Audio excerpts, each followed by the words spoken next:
예수님께서 십자가 형벌을 당하시고 모든 인류의 죄를 대속하시고 죽으신 그 십자가의 대속의 사랑은 인생들을 향한, 또 기독교를 향한, 교회를 향한 하나님의 은혜이고 사랑입니다. 기독교 신앙의 핵심이라고 할 수 있겠지요. 그리고 죄와 죽음의 권세를 이기시고 부활하신 주님의 능력은 교회와 성도에게 주시는 하나님의 최고의 선물이라고 할 수 있을 것입니다. 교회와 성도에게 주시는 영광이며 기쁨이며 찬송의 제목이라고 할 수 있겠지요. 오늘 2022년 부활의 주일을 맞으면서 저와 여러분의 심령과 삶 속에 다시 한번 부활의 능력과 영광과 기쁨으로 충만하시기를 예수님의 이름으로 간절히 축복합니다. 세상은 예수님의 부활이 비과학이고 비합리적인 주장이라고 조롱할 것입니다. 세상이 아무리 그것이 비과학이고 비합리적인 이야기라고 조롱할지라도 교회와 성도는 그것에 대하여서 대응할 필요도 없고 단지 하나님께서 우리에게 성경으로 기록하여서 전하여 주시는 말씀대로 믿으면 그 믿음 안에서 영원한 부활의 산 소망을 갖게 되어질 줄로 믿습니다. 마태복음의 저자 마태가 마태복음을 기록하면서 예수님의 부활에 대해서 기록한 것이 오늘 본문의 말씀입니다. 우리가 알듯이 마태는 예수님의 12명의 제자 중에 한 명이지요. 알페오의 아들입니다. 갈릴리의 한 지역이었던 가버나움이라는 곳에서 세관원을 하던 사람이었습니다. 당시의 세관원들, 세리들은 이스라엘 백성들에게 멸시를 당하는 사람들이었지요. 왜냐하면 로마에 붙어서 세금을 거두는 사람들이었기 때문이지요. 그런데 로마에서 정한 세금만 거두어 드리는 것이 아니라 그것에 플러스 알파를 해서 자기들이 이익을 취했기 때문에 사람들에게 멸시를 당했던 사람들이 바로 세리들이었습니다. 그런 측면에서 본다면 세리들은 무지한 사람들이 아니었습니다. 나름의 지혜를 갖추고 있는, 지식을 갖추고 있는 사람들이었고 나름의 논리성을 갖추고 있는 사람들이었습니다. 그 세리 마태가 예수님의 부르심 안에서 제자가 되었습니다. 그리고 마태복음서를 기록하면서 예수님의 부활 사건에 대해서 기록하는데 그 문맥의 구성을 통하여서 예수님의 부활하신 역사가 거짓이 아니라 진실이라는 사실을 드러내고 있는 것을 오늘 말씀을 통해서 발견하게 됩니다. 28장 1절에서 10절까지는 예수님의 부활 사건을 다루고 있고 그 이전에 27장 말미에서 10절 이후에 28장 10절 이후의 말씀은 전후 배경을 잘 소개하고 있는 내용들의 말씀입니다. 그 내용들을 잘 살펴보면 마태가 예수님의 부활 사건이 조작된 내용이 아니라 거짓이 아니라 진실이라는 것을 밝히 드러내고 있지요. 먼저 한번 찾아볼까요? 27장 63절과 64절입니다. 이 장면에서 대제사장을 비롯한 종교 지도자들 그리고 빌라도가 대화를 하는 장면이 나옵니다. 63절, 27장 63절과 64절을 볼까요? 주여, 저 속이던 자가 살아있을 때에 말하되 내가 사흘 후에 다시 살아나리라 한 것을 우리가 기억하노니 그러므로 명령하여 그 무덤을 사흘까지 굳게 지키게 하소서. 그의 제자들이 와서 시체를 도둑질하여 가고 백성에게 말하되 그가 죽은 자 가운데서 살아났다 하면 후에 속임이 전보다 더 클까 하나이다. 아니 66절도 읽을까요? 66절 그들이 경비병과 함께 가서 돌을 인봉하고 무덤을 굳게 지키니라. 아멘. 64절을 더 주목해서 보아야 할 것은 그의 제자들이 와서 시체를 도둑질하고 가서 백성들에게 말하되 그가 죽은 자 가운데서 살아났다 하면 후에 속임이 전보다 더 클까 하나이다 라고 염려하는 내용의 말씀입니다.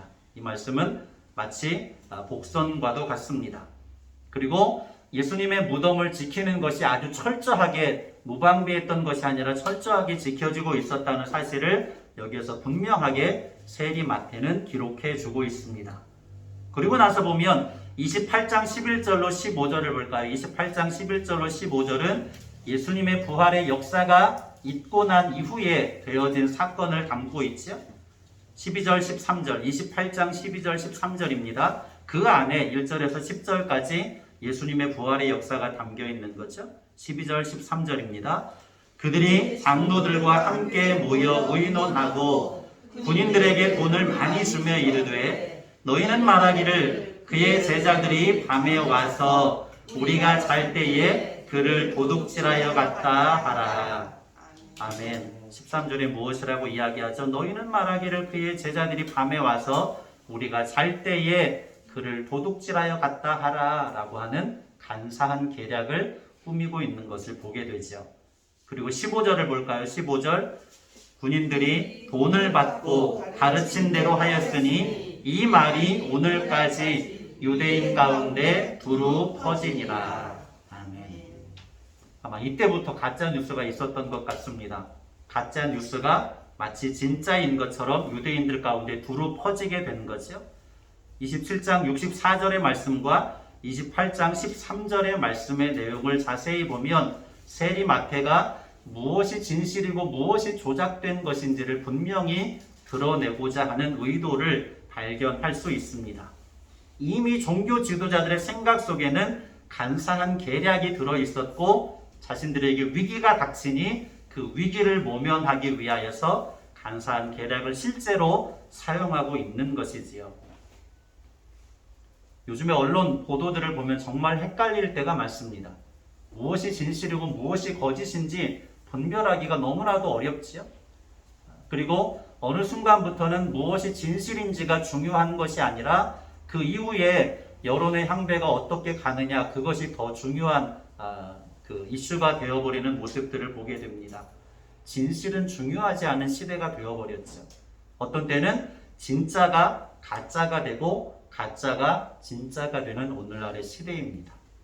예수님 당시에도 그랬던 거죠. 예수님의 부활은 진짜인데 이 종교 지도자들을 통하여서 진짜가 가짜로 탈바꿈하여서 많은 사람들에게 퍼지게 되었던 것을 오늘 말씀은 우리에게 가르쳐 줍니다.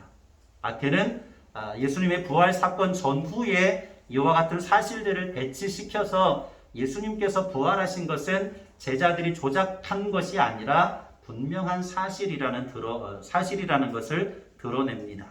참 논리적으로 말하고 있어요. 또 한 가지 예수님이 부활하신 것이 진짜라는 것을 이 말씀에도 복음서의 저자들을 통해서도 발견하게 되는데 그것이 무엇이냐면 당시의 여인들은 증인으로서의 가치가 그렇게 높지 않았습니다. 어느 자료에 보니까 법정에서 증인을 설 때에 증거를 할 때에 남자 한 명이 증거하면 그것은 그 즉시로 증거로 채택이 되었습니다.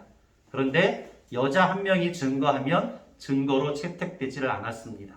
여자가 증인이 될 경우에는 반드시 2명 이상이 똑같은 이야기를 증언해 주어야지만 증거로 입증이 될 수 있었다는 것이죠. 여자들은 결코 증인으로서의 가치가 높지 않았었던 그런 시대라고 할 수 있습니다. 그런데 복음서의 내용을 들여다보면 예수님의 부활의 첫 번째 목격자들이 다 여자들입니다. 분명히 그 사실을 이야기하죠. 오늘 본문에서 누구를 이야기합니까? 막달라 마리아와 다른 마리아가 예수님의 부활하심을 첫 번째로 목격했다는 사실을 증언하고 있지요. 마가복음 16장 1절에는 막달라 마리아와 야고보의 어머니 마리아 그리고 살로메 마리아가 예수님의 부활을 첫 번째로 목격했다고 언급합니다. 누가복음 24장에서는 처음에는 여자들이라고만 언급했다가 10절에 가보면 굉장히 많은 여자들이 예수님의 부활을 목격했음을 증언하지요. 막달라 마리아와 요한나와 야고보의 어머니 마리아가 또 다른 여인들이 함께 부활하신 예수님을 목격했다고 언급합니다. 요한복음서에 가보면 단지 막달라 마리아 한 여인만 부활하신 예수님을 목격한 것으로 언급하고 있지요. 무엇을 말하느냐면 만약에 제자들이 부활하신 예수님에 대하여서 그것을 조작하려고 했다면 상식적으로 여인들을 증인으로서 먼저 언급하지 않았을 것이라는 사실이지요. 최근에 제가 어느 영화를 보았는데 그 영화의 내용들에서 그 유대 사회를 연구하는 학자들이 주장하는 내용도 여기에 담겨져 있습니다. 만약에 제자들이 예수님의 부활의 사실을 조작하려고 했다면 절대로 여인들을 먼저 첫 번째 증인들로 제시하지 않았을 것이다 라고 말하는 거죠. 또 어떻습니까? 이 네 개의 복음서에 동일하게 증인으로 전해지는 사람이 누구입니까? 막달라 마리아이죠. 그런데 그 시대 속에 막달라 마리아는 어떤 여인이었습니까?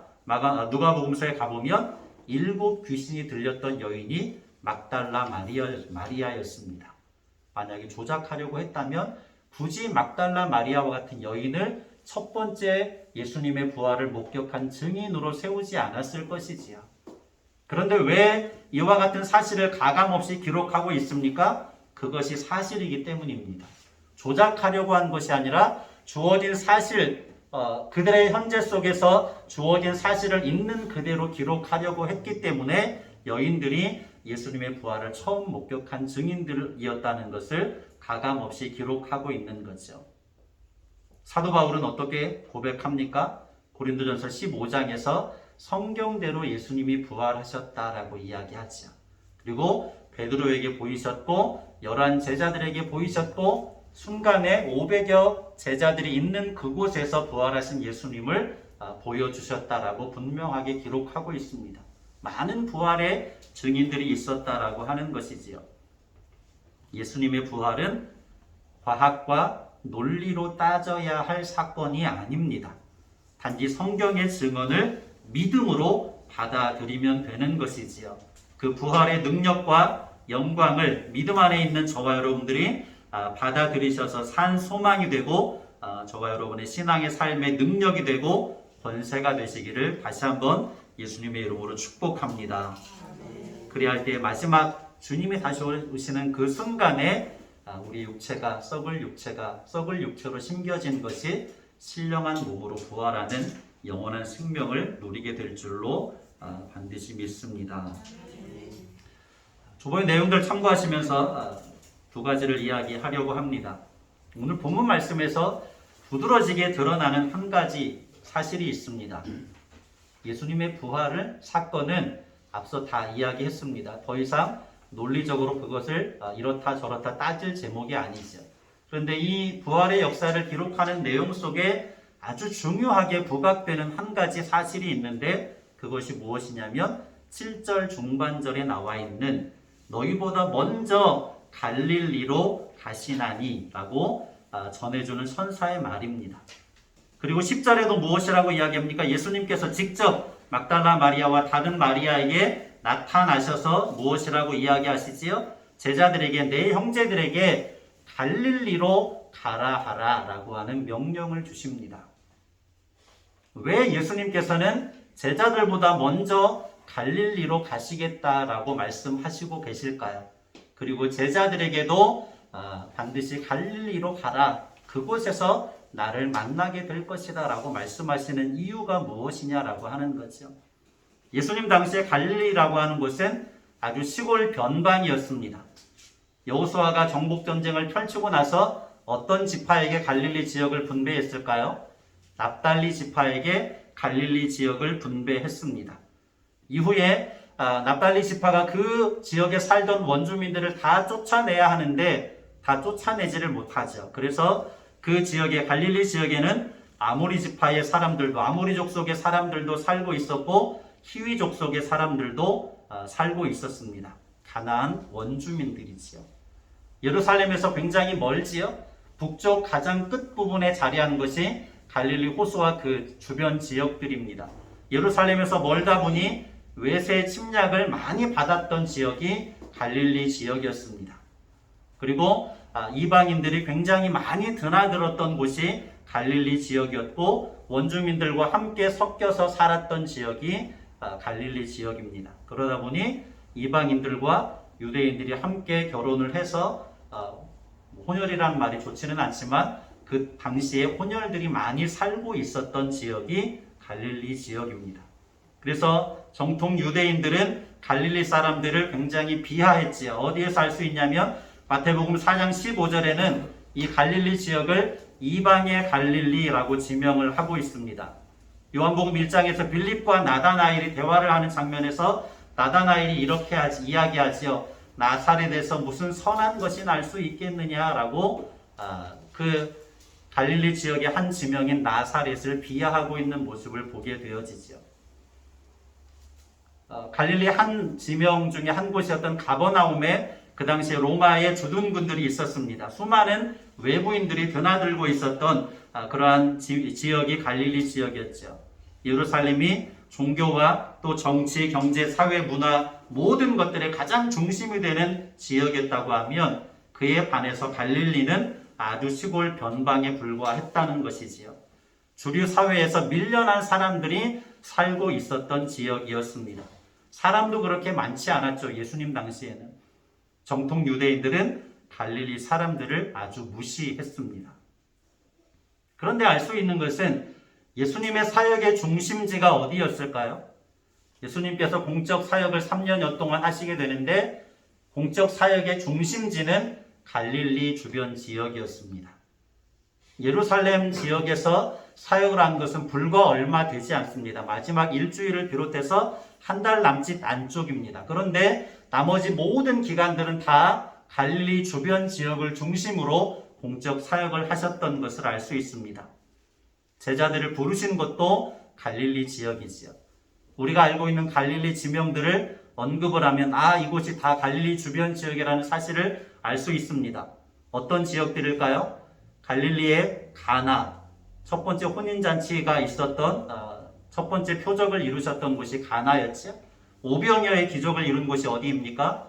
벳세다 광야입니다. 갈릴리 주변 지역입니다. 세리 마태가 예수님께 부르심을 입었던 지역이 어디일까요? 가버나움입니다. 바로 갈릴리 지역입니다. 우리가 잘 알고 있는 중풍병자, 지붕을 뚫고 중풍병자를 끌어내려서 친구들이 끌어내려서 예수님에게 고침을 받게 했던 그 지역도 갈릴리 가버나움 지역입니다.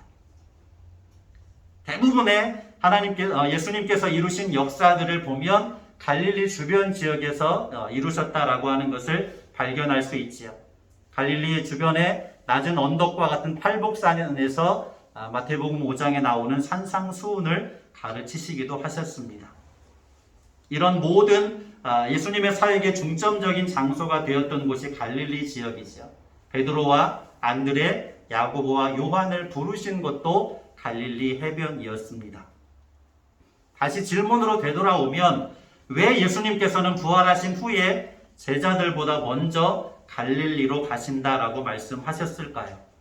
그리고 제자들에게 너희들은 갈릴리로 가라. 그곳에서 나를 만날 것이다 라고 말씀하셨을까요? 말씀한 곳을 찾아볼까요? 마태복음 26장 32절입니다.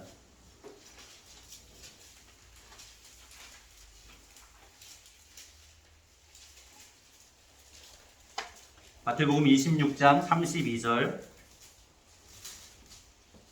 같이요. 그러나 내가 살아난 후에 너희보다 먼저 갈릴리로 가리라. 아멘. 예수님께서는 당신이 죽으신 후에 제자들이 뿔뿔이 흩어져서 어디로 가실 것을 아셨을까요? 갈릴리로 가게 될 것을 아셨습니다. 예수님을 모른다고 부인했던 베드로뿐만 아니라 예수님이 붙잡히시고 난 이후에 십자가형에 청해진 다음에 모든 제자들도 뿔뿔이 흩어져서 결국에 갈릴리 지역으로 가게 될 것을 알고 계셨습니다. 이제 예수님께서 십자가형에 처해진 다음에 제자들의 입장에서는 예수님과 함께 지나보냈던 3년여의 시간이 마치 한여름밤의 꿈과 같은 추억들이 되고 말았습니다. 정말로 아름답고 행복한 시간들이었지만 그 시간들은 이제 지난 추억에 불과하게 되었다라고 하는 것이죠. 이제는 되돌아갈 수 없는 그러한 아름다운 추억이 되고 말았습니다. 요한복음 21장을 찾아가 볼까요? 그래서 그들은 자신들의 고향으로 되돌아가서 다시 어부가 되었습니다. 요한복음 21장 1절에서 3절입니다. 예수님과 함께 했던 3년여의 시간은 참 아름답고 행복한 시간이었고 큰 꿈과 비전을 그리고 있었던 시간들이었습니다. 그런데 허무하게도 예수님은 십자가에 못 박혀 죽어버리셨지요. 그것으로 끝이라고 생각을 하고 다시 예수님께서 살아날 것을 전혀 생각하지 못하고 그들은 뿔뿔이 흩어져서 고향으로 되돌아갑니다. 그리고 다시 어부가 되었지요. 요한복음 21장 1절에서 3절입니다. 그 후에 예수께서 디베랴 호수에서 또 제자들에게 자기를 나타내셨으니 나타내신 일은 이러하니라.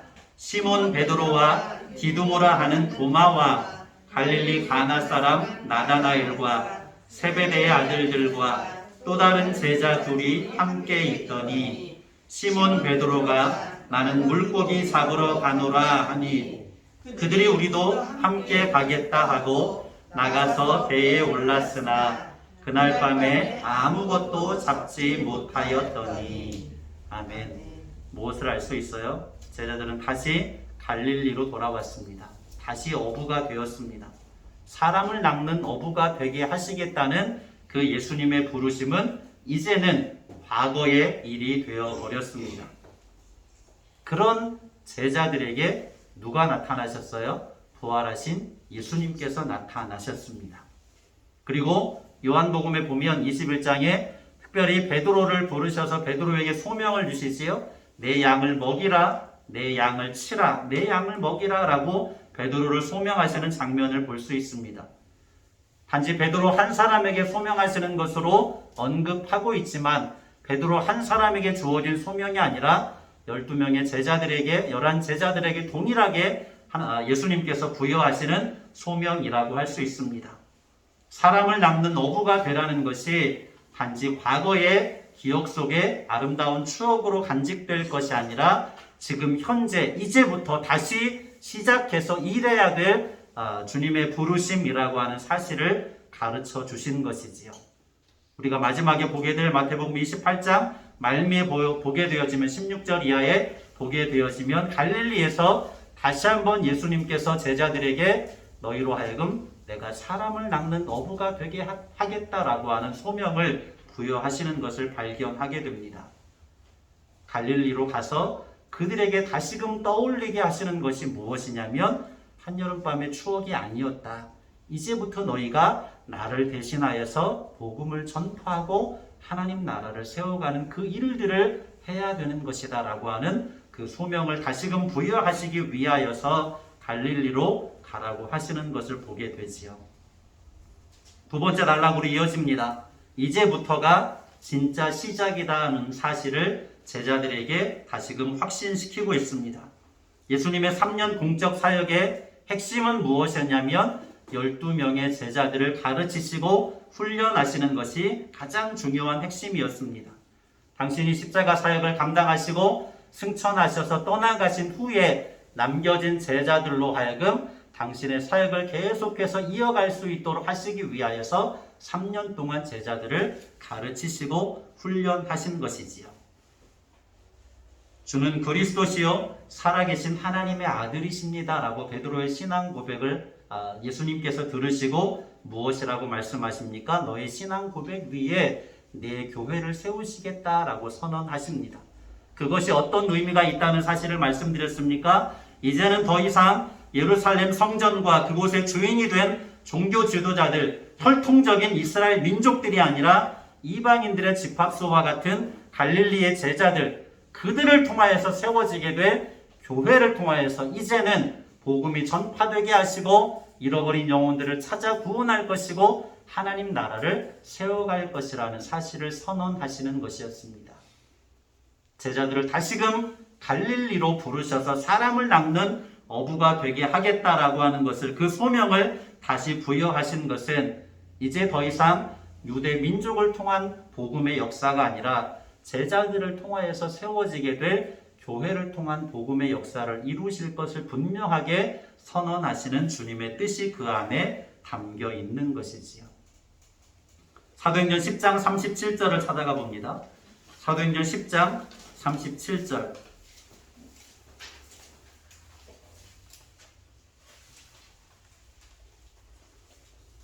사도 바울은 이와 같은 사실을 사도행전 10장 37절에서 우리에게 가르쳐 줍니다. 사도행전 10장 37절입니다. 복음서 바로 다음에 사도행전이 있죠. 10장 37절. 곧 요한이 그 세례를 반포한 후에 갈릴리에서 시작하여 온 유대에 두루 전파된 것을 너희도 알거니와. 아멘. 어디에서 시작하여? 갈릴리에서 시작하여. 요한이 그 세례를 반포한 후에는 언제를 말하냐면 예수님께서 세례 요한에게 세례를 받은 그 즈음을 이야기합니다. 그 즈음이 언제이냐면 예수님께서 공적 사역을 시작하는 출발점입니다. 그리고 그 출발점 이후에 세례를 받으신 이후에 공식적으로 공적인 사역을 시작하시는 곳이 어디였냐면 갈릴리였습니다. 예수 그리스도의 복음이 시작된 곳이, 출발한 곳이 갈릴리였다는 사실을 분명히 이야기하죠. 이것은 구약의 이사야 선지자를 통하여서도 예언된 말씀입니다. 이사야 9장 1절입니다. 구약 성경 978쪽 이사야 9장 1절.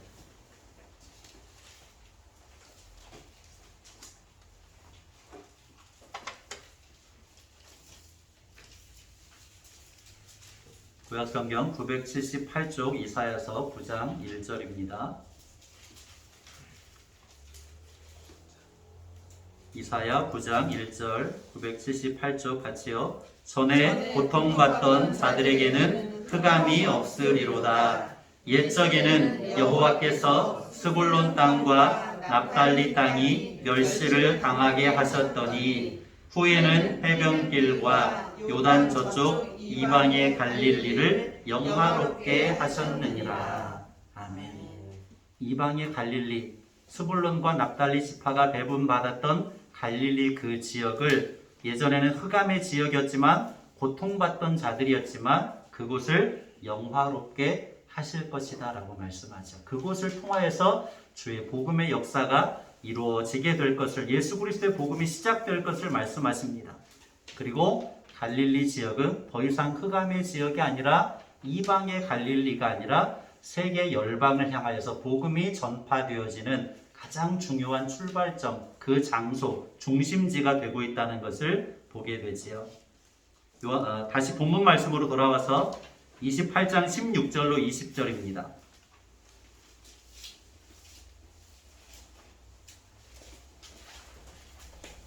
마태복음 28장 16절로 20절. 예수님께서 갈릴리로 가라 하시고 제자들에게 말씀하시는 가장 중요한 메시지가 이 안에 담겨 있지요. 다시금 예수님께서 사역의 중심지였던 갈릴리에서 이방의 갈릴리, 흑암의 지역이었던, 고통받는 자들의 지역이었던 모든 이방인들이 같이 드나들었던 그곳에, 그 지역이 갈릴리인데 그곳에서 다시금 제자들에게 소명을 부여하시는 거죠. 16절에서 20절입니다. 11 제자가 갈릴리에 가서 예수께서 지시하신 산에 이르러 예수를 배웠고 경배하나 아직도 의심하는 사람들이 있더라.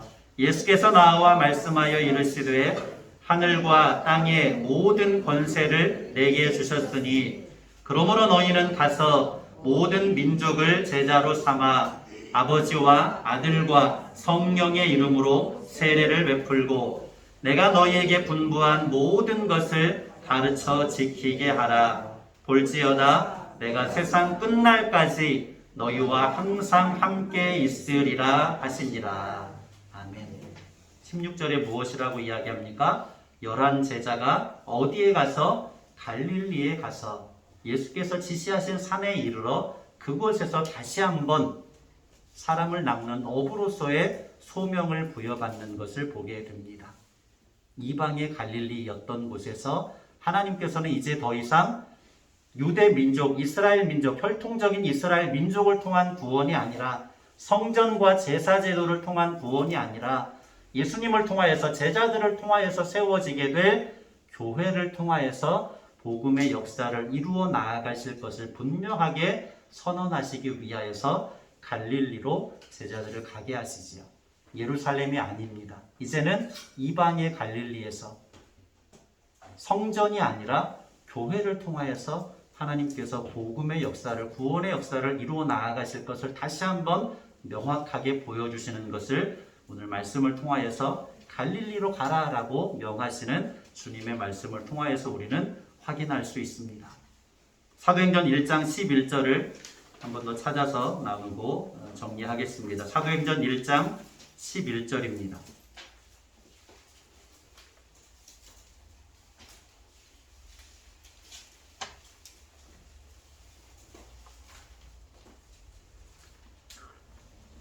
같이요. 이르되 갈릴리 사람들아 어찌하여 서서 하늘을 쳐다보느냐. 너희 가운데서 하늘로 올려지신 이 예수는 하늘로 가심을 본 그대로 오시리라 하였느니라. 아멘. 갈릴리 사람들아 어찌하여 서서 하늘을 쳐다보느냐. 갈릴리라는 장소가 중요한 것이 아닙니다. 그 의미가 중요한 거죠. 그 갈릴리 사람들이 예수님께로부터 부여받게 된 사명이 더 중요합니다. 이제는 제자들을 통하여서 복음 전파와 하나님의 나라를 확장시켜 나아가겠다는 것이지요. 이제는 제자들을 통하여서 세워질 무엇을 통해서? 교회를 통해서 세계 열방 가운데 하나님 나라의 복음이 전파되고 확장되게 하는 역사를 이루시게 하겠다는 하나님의 뜻이 그 안에 담겨 있습니다. 갈릴리라고 하는 곳은 부활하신 예수님께서 제자들에게 그리고 오늘날의 교회와 성도들에게 새롭게 사명을 부여하시는 장소입니다. 그래서 갈릴리로 가라라고 명하신 것이지요. 저와 여러분에게도 동일하게 예수님에게 부여하셨던 사명을 부여하시는 말씀의 내용이라고 할 수 있습니다. 이제는 내가 너희들을 통하여서 교회를 통하여서 내 나라를 세워갈 것이다. 구원의 역사를 이루어갈 것이다. 내가 잃어버린 영혼들을 찾아낼 것이다. 그렇게 말씀하고 계시는 것입니다. 교회와 성도는 잃어버린 섬김과 헌신과 희생의 단어를 찾아야 합니다.